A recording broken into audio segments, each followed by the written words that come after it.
the strangest things happen on DMT, the most intense, and you can remember them.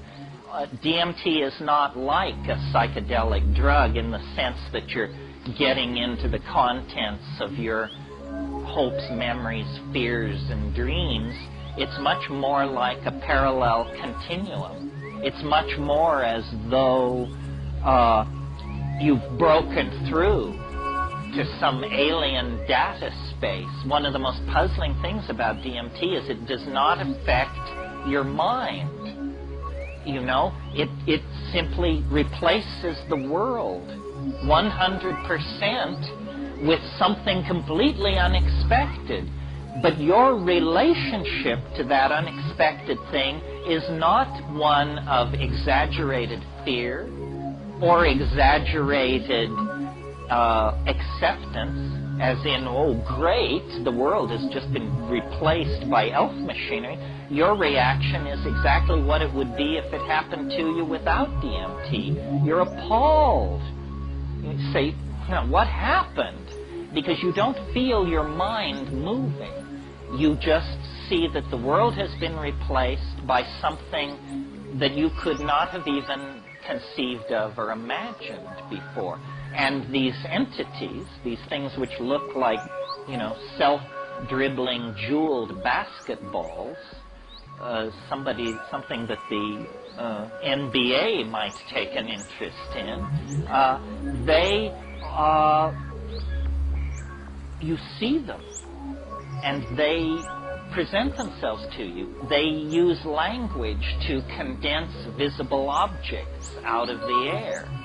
Now, I don't know why they're doing that. I mean, perhaps on one level I assume that they're trying to teach you to do that. On another level, they seem to be giving a demonstration of the fact that reality is made of language. They're saying, you know, if you don't believe reality is made of language, here, I'll make you one. And then blibbledy-blibbledy-blip, and there it is, and they hand it to you to be passed around in, you know, slack-jawed amazement among the human beings. This technology that they possess of these objects made of gold and emerald and chalcedony and agate that are morphing themselves even as you look at them are, you know, technological dream come true. I mean, the lapis as elf excrescence or something like that.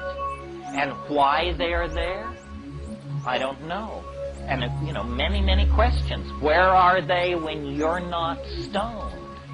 You know, do they have an autonomous existence somewhere? Or do they spring into existence a microsecond before you encounter them?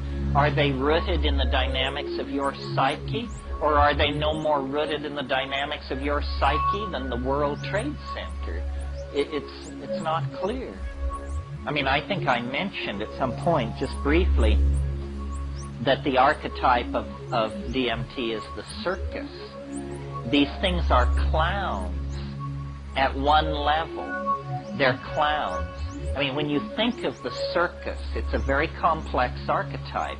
The circus is for children. It's a delight. But then, you know, and you take a child to a circus and there are 3 rings and absurd clown antics going on. But then you lift your eyes up to the top of the tent and there the lady in the tiny spangled costume is hanging by her teeth, working without nets. It's about Eros and death. I think my first awareness of Eros was being 3 or 4.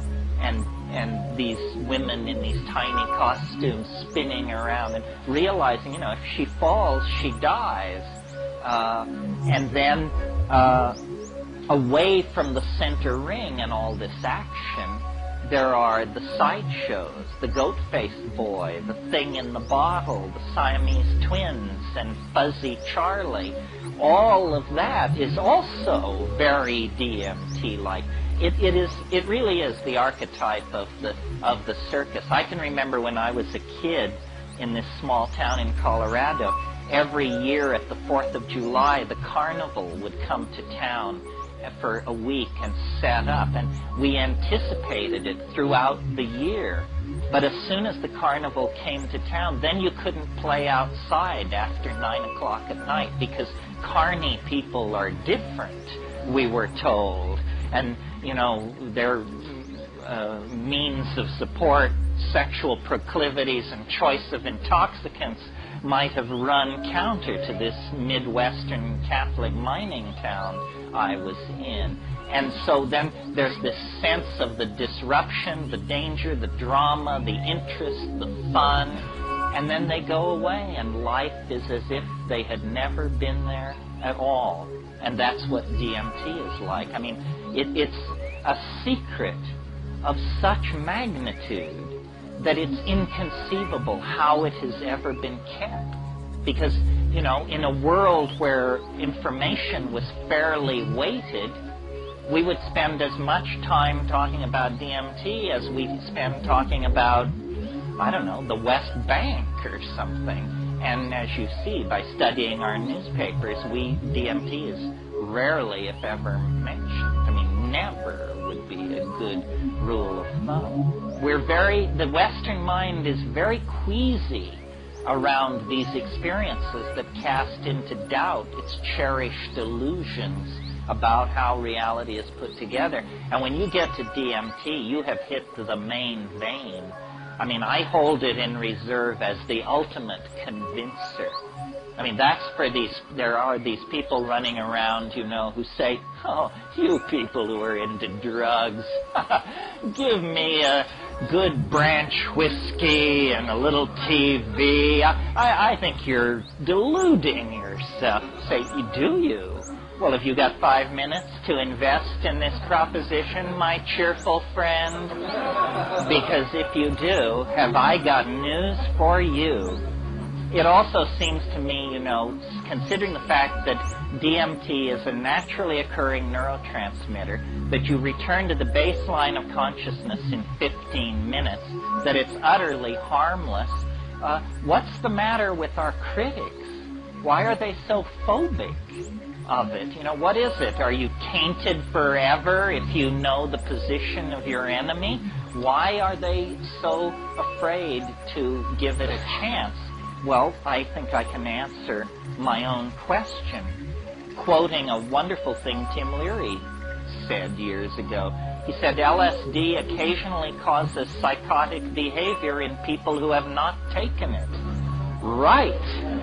That is the problem, I believe, that these drugs are causing outbreaks of psychosis among people who won't get near them. And they are turned into frightened, paranoid order freaks reaching for, extra-legal and extra-constitutional means to make your life hell. Obviously, their minds have been severely bent by the absence of this drug. However, the knowledge of it seemed to practically undo them.